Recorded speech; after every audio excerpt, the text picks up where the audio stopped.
More than 500 scout groups could close. Others face a bleak future with coronavirus hampering fundraising. Groups in some of the poorest areas of England were hit when social distancing ended, things like jumble sales, quizzes, car washes and so on.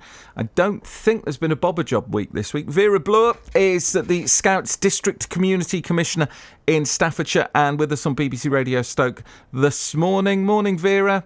Good morning. How difficult has this year been for you and the world of Scouts?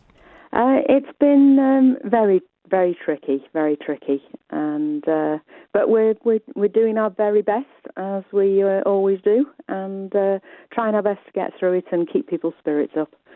We'll get onto the fundraising in a moment, but how's it actually working for people who are part of the scouting movement? Can you still have meetings in scout huts? I don't suppose you can you? Not easily, anyway. Well, it just depends on where you are.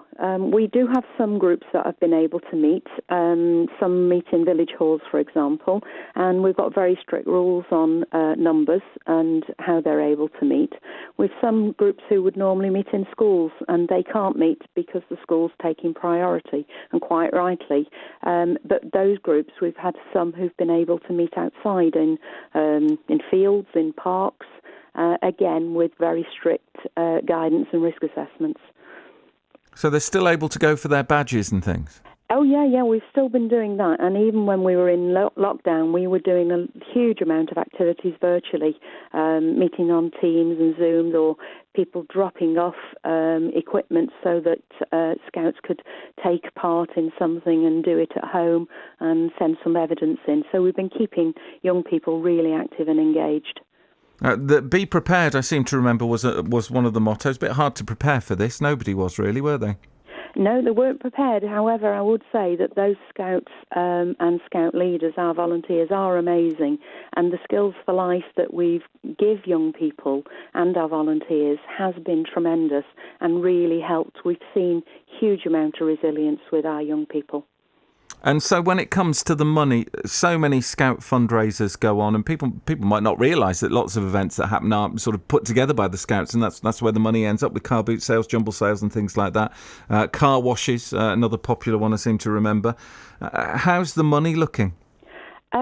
Again, it's been challenging. We've been doing virtual challenges, sports, that sort of thing, and doing some hiking to get sponsored. But as you say, we haven't been able to do the face-to-face. I've got loads of masks that I've made and lots of jams and chutney and all sorts of stuff made that would have been in an autumn fair. But we're going to be selling that to friends and family, I think. But we are trying to do a lot of different things, and that's where the latest challenge nationally is coming in to help a national effort as well. Are you getting questions from your members about the rules? Are they coming to you and saying, well, I'll ask the Scout leader, I don't know what the rules mean and what they are? Well, Scout rules are very, very specific, and we have to conduct risk assessments.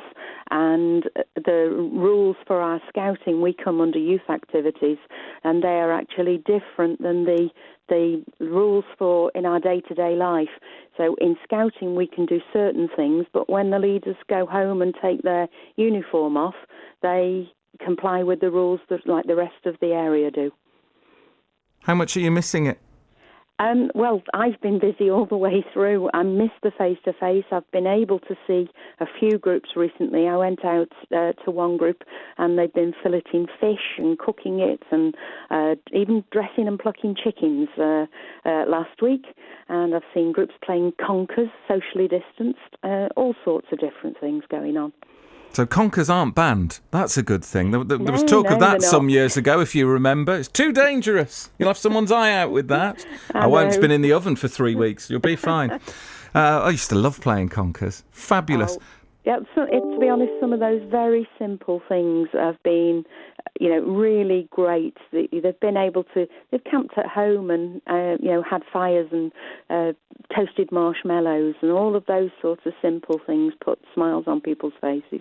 And we need to just remember the simple things that are good about this. Yeah, there's definitely a kind of back to basics idea going on, I think. Vera, lovely to talk to you as ever. If there's anything we can do when you have got stuff going on, you know where we are. Yeah, Stay safe. If people want to help us, we've got, if they email contact@newcastledistrictscouts.org.uk, or we do have a District Just Giving page. If any company would like to sponsor, I've got 17 groups in this district, over 1,000 young people that we keep going across Newcastle, and we would welcome any support whatsoever if people want to get in touch with us. Vera, good to talk as always. Take care. Cheers. Thanks for your time this morning. Thanks a lot. Keep up the good work. Vera Bloor, in charge of scouting across Newcastle, and trying to keep it going as best they can, as we've heard there.